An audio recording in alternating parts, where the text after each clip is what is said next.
Hey guys, welcome back to some more videos with me and you. We're sharing a moment together. So, today I wanted to do some raw, never before seen voices that I'm going to try to create for you guys from scratch based on images that you guys have sent me that I have not seen yet, which has been really, really hard because, like, by default, when I get an email, I try to, like, check. Oh, who is this? And I see the header and I'm like, oh, don't click on it. So that's what we're doing today. I asked some of you guys to send me some emails with some images. I'm hoping nothing is dirty. That was one of the criteria, but I trust you guys. And what we're going to do is we're going to try to create some voices and kind of explain my process to you guys as how I create character voices or how I interpret voices. This happens sometimes when a client will come to you and they want you to create a voice and they don't have anything in mind. All they have is an image and maybe a description of the character. And they don't really have anything in mind. They just want you to create something. They just want you to manifest a character from nothing. Other than the image. So that's what we're going to do.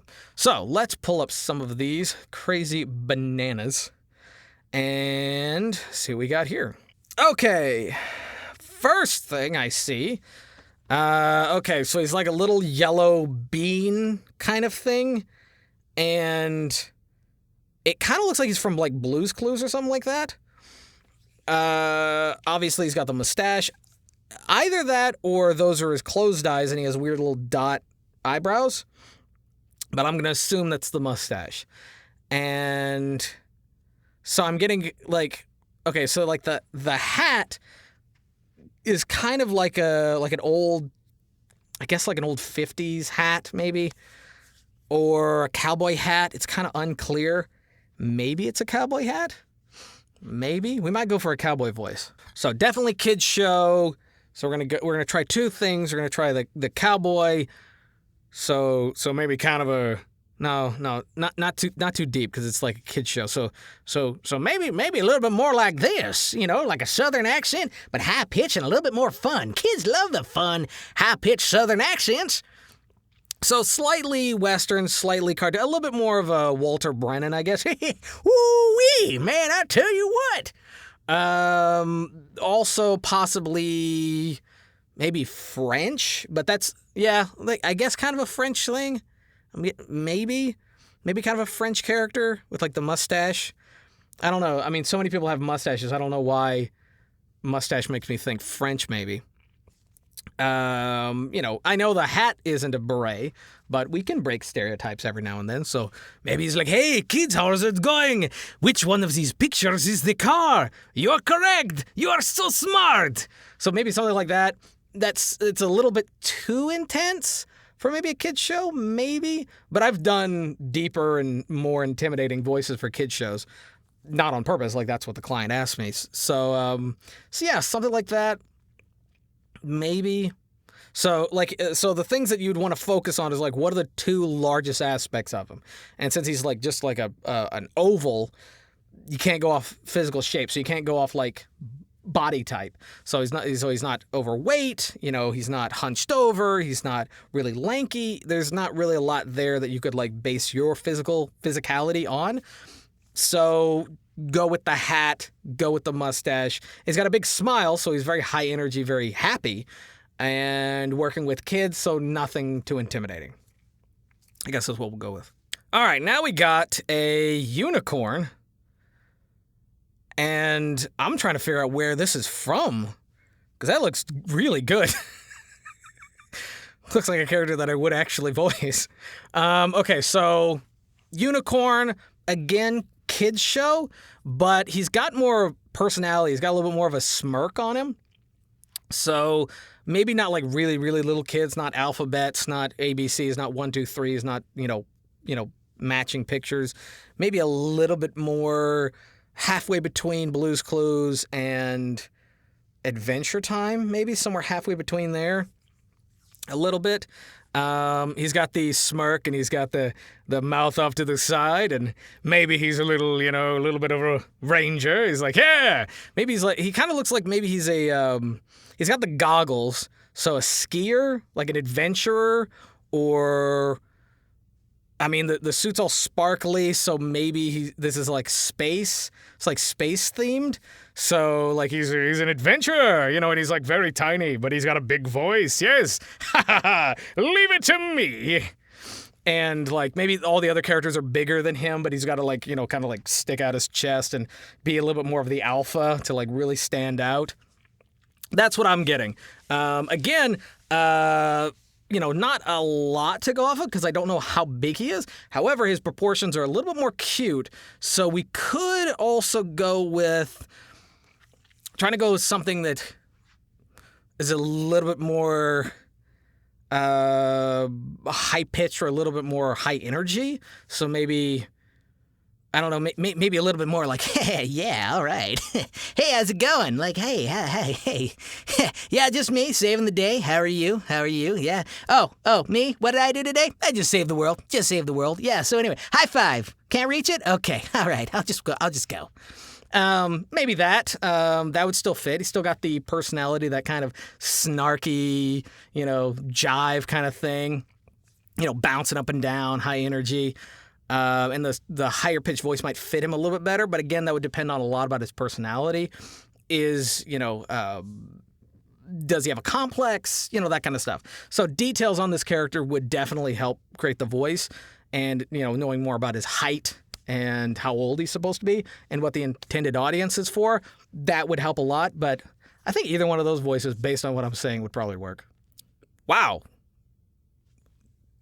Tennessee, Tuxedo, and Chumley? Tennessee, Tuxedo, and Chumley. This looks like an actual cartoon. Like it's almost on the Hanna-Barbera kind of look. That seems like that's the inspiration for it.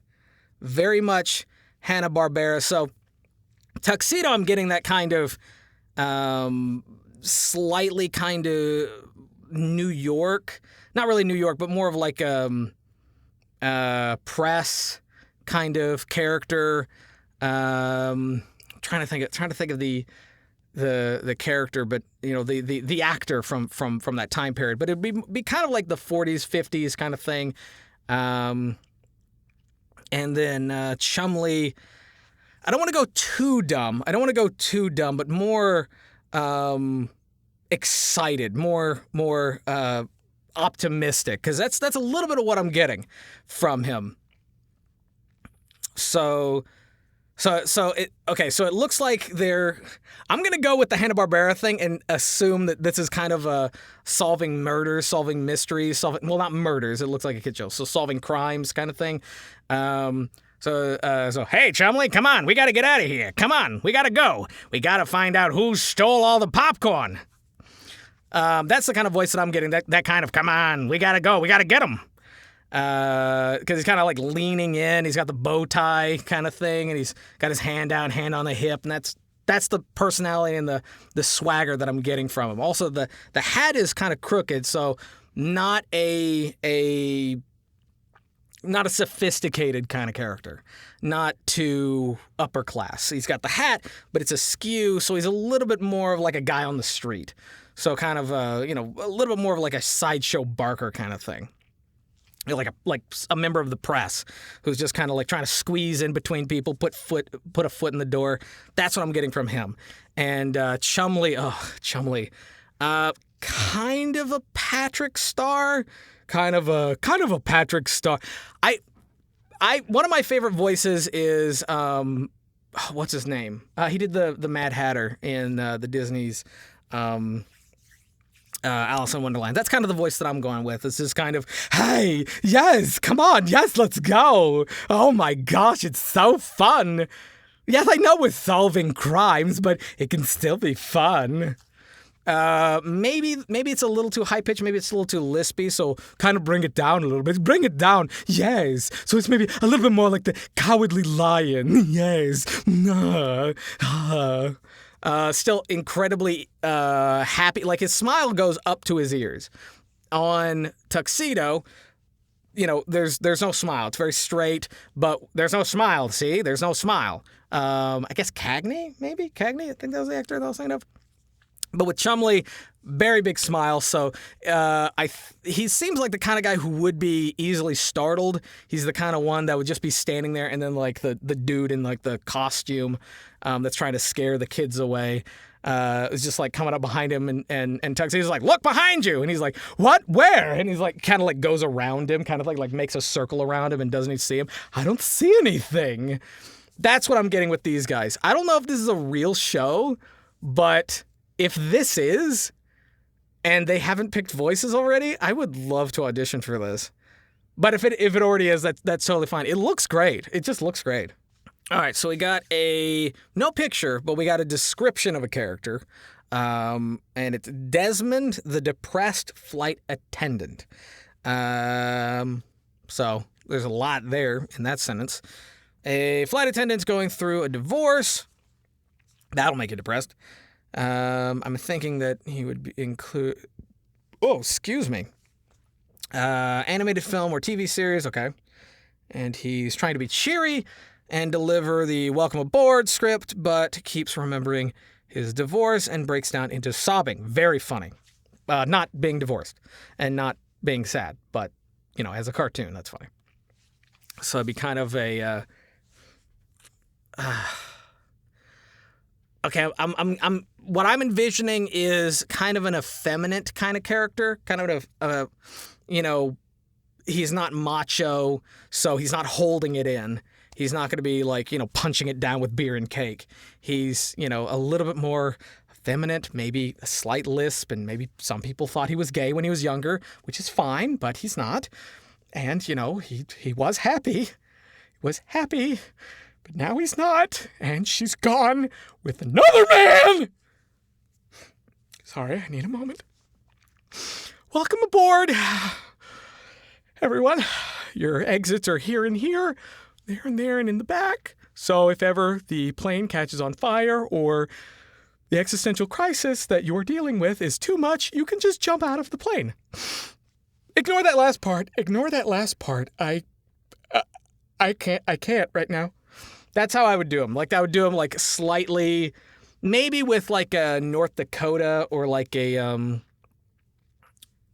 don't know, some northern accent, where it's a little bit more of a sweeter, kind of like, slightly Canadian, maybe. Maybe a Canadian accent would work really well. Not that I have anything against Canadians. I just, they're just so polite. And to see them, like, break down would hurt you. It would really hurt you right there. But yeah, that's how I'd do the character right there. I think that'd be fun. Alrighty. So this one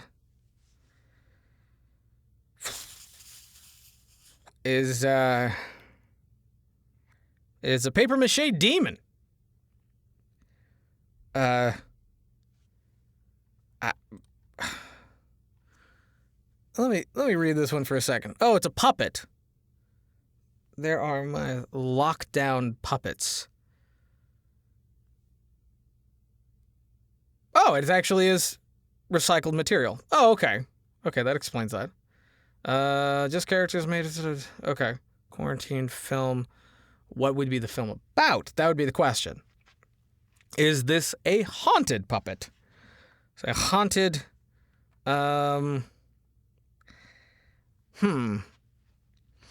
Okay, let's assume it's not a clown. So assume it's not a clown.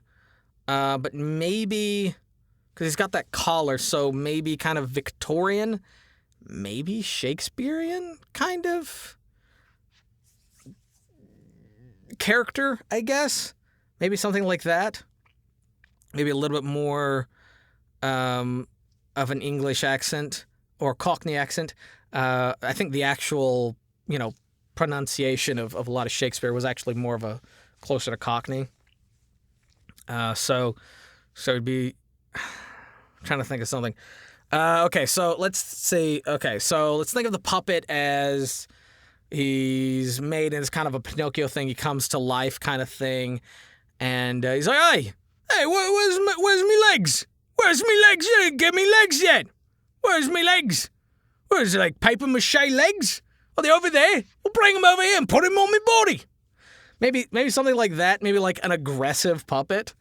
He does have like the frizzy hair, so maybe a little shoveled and a little bit on edge. But he does also have the that collar, which would normally have been, either he's like a clown, an old minstrel show clown, or it's that Shakespearean time kind of sophistication kind of thing. That's what I would go. I would go with it like an English accent, but still make him kind of on edge. Definitely Cockney accent. That's what I would do. I would want some more information on that to go any further with that. But yeah, that's what I'd do. Interesting that during the lockdown, this guy has been, making puppets and stuff like that.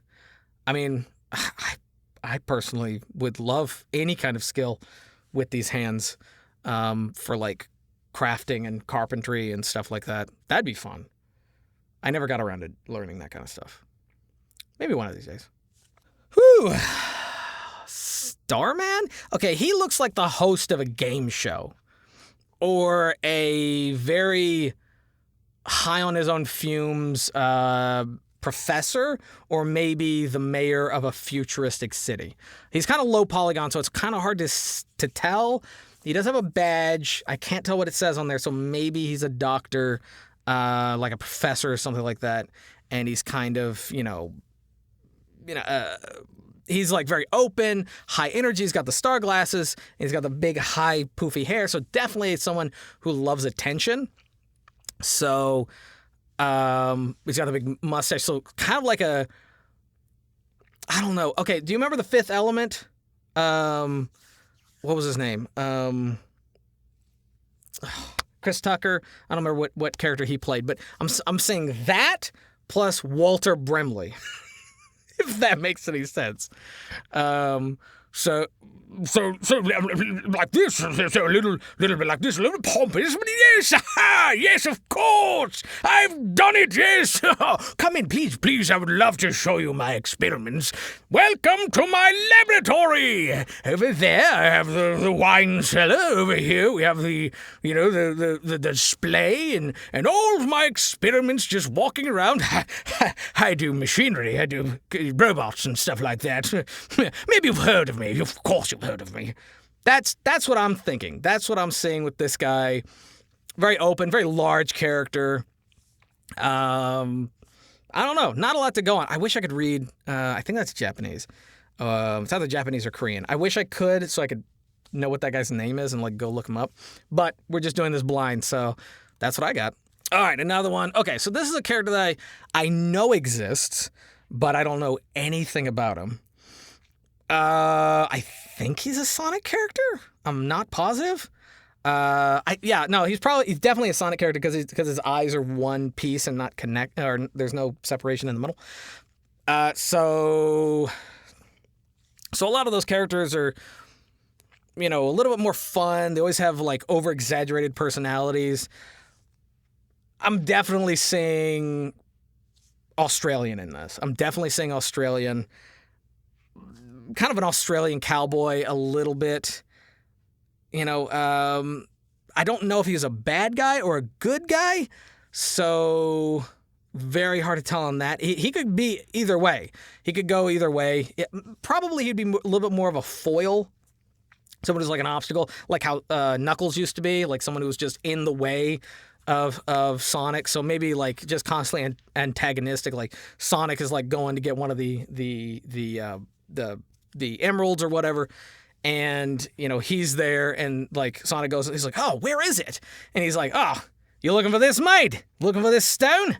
Yeah, I got here first because I took the back way, you slowpoke. Like something like that, and he's got like a motorcycle or something that he gets on, and you got to chase him kind of thing. He's like, you'll never catch me. Like very loud. He is smiling, so he's definitely happy. So a lot of the stuff that he does, he would be eager and kind of happy to be doing it. So he loves to mess with people kind of thing. So I'm definitely getting that. Not really a southern not really getting a Southern vibe from him. I don't know why. I think it's because of the pointiness of the hat. I don't know. I think I see that more in Australia than anything. Maybe that's just me. I don't know anything about this character. But that's what I'm going with. I'm going with kind of the Australian antagonistic kind of character. That's what I'm going with, that one. An old star. Okay.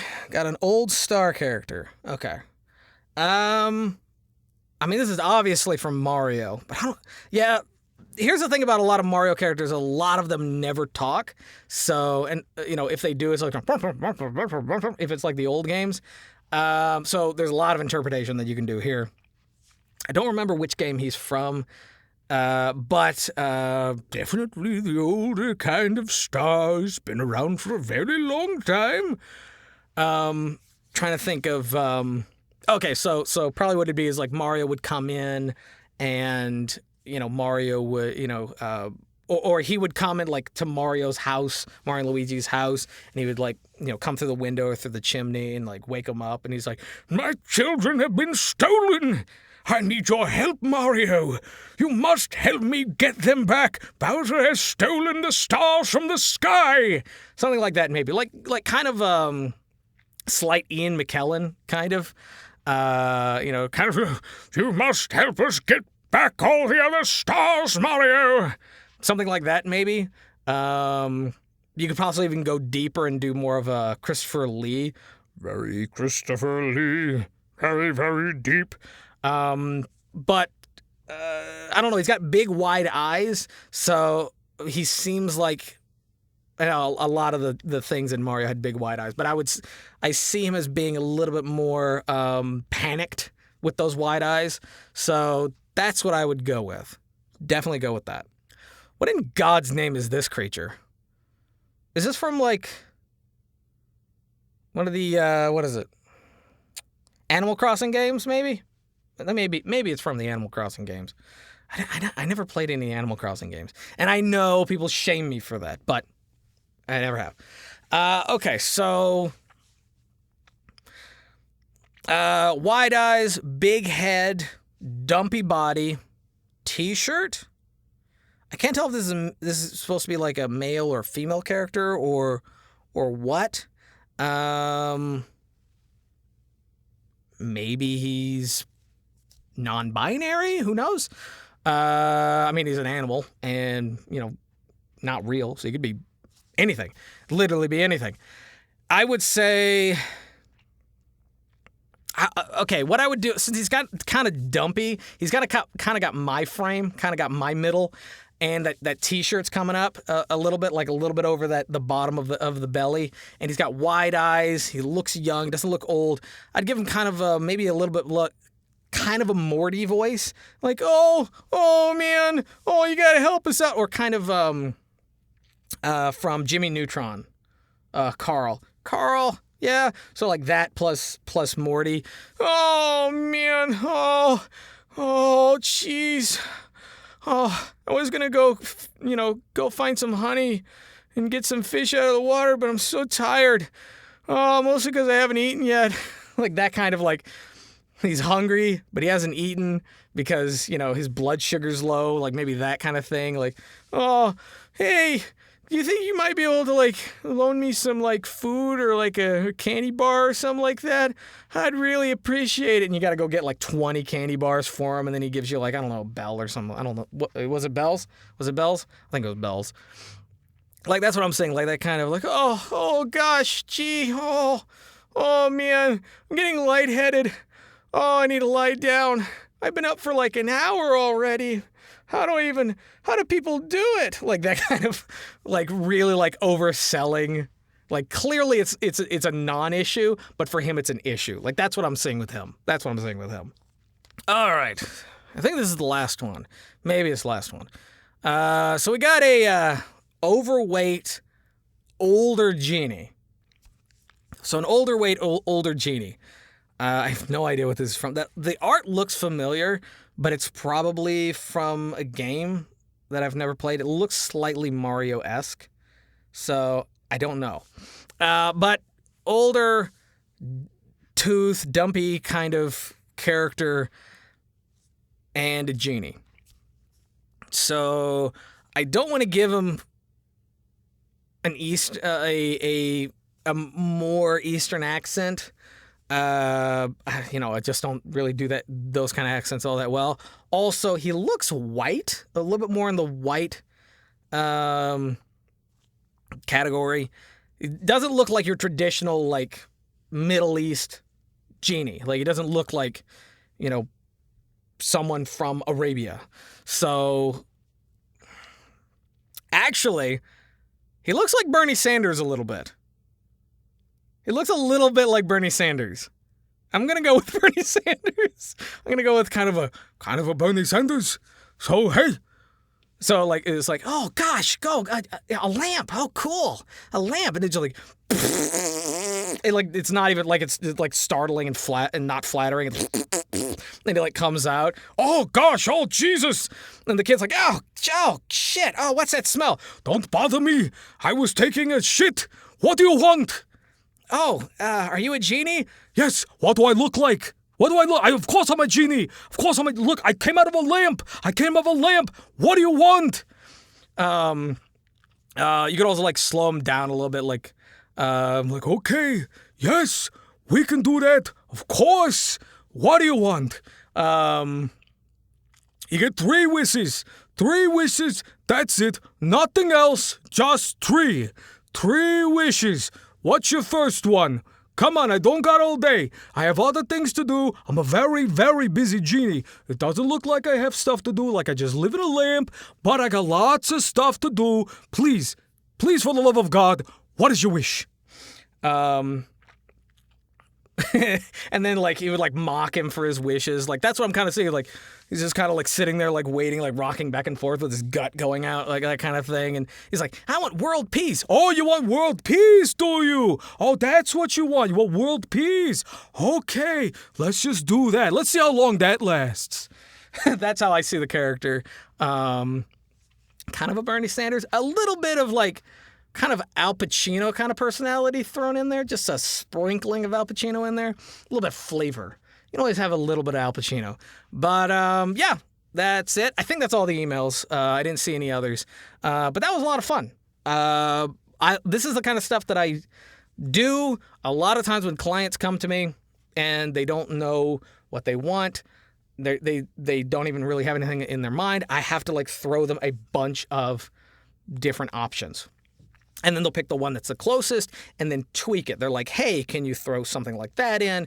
Throw a little bit of this. Do you do this accent? And then slowly but surely, me and the client work out the perfect voice. And so a lot of times when I talk to people about having range, having a lot of range in their demos or in their overall skill as a character voice actor, that's what I mean. Your ability to do a lot of accents, a lot of different pitches, rhythms, noise, all that kind of stuff. And what that gives you the ability to do is when someone throws you something like that, you can mix and match. You can take pieces of your voice or of different characters, put them together, and you can Frankenstitch something that's unique for the client. And that's something that a lot of clients really, really want from someone who does characters. No client that I've talked to ever just wants someone that can just do one voice. They want people with variety. And that will get you a lot of work.